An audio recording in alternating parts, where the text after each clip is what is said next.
Comment exploser vos ventes grâce à cette astuce psychologique que moins de 1% des gens connaissent.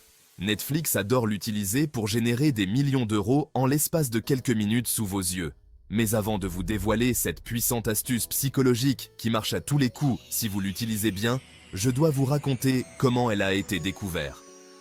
En 1920, la psychologue russe Bluma Zygarnik a mené une petite expérience.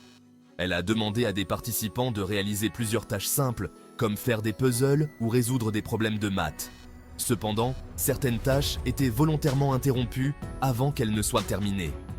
Elle a constaté que les participants se souviennent beaucoup mieux des tâches interrompues que des tâches terminées. Elle a nommé cette découverte l'effet Zygarnik. En réalité, l'être humain déteste ce qui est inachevé. Ça l'obsède. Et cela est dû à une tension cognitive créée par notre cerveau face à l'inachèvement. En gros, quand une tâche reste incomplète, elle génère une forme de pression psychologique qui motive le cerveau à maintenir cette information active dans la mémoire comme un fichier impossible à fermer afin d'y revenir plus tard. Et cet effet Zygarnik est exploité à fond par Netflix, mais aussi les publicitaires. C'est pourquoi les films ou séries s'arrêtent souvent au moment où le suspense est à son comble, et juste après, ils insèrent leur publicité.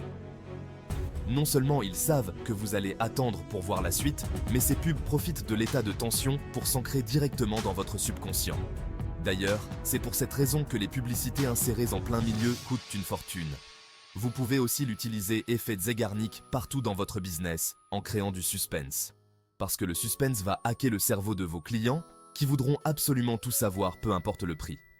Plus d'études de cas, d'astuces et de conseils sur le marketing et la psychologie sur ce compte, alors abonnez-vous.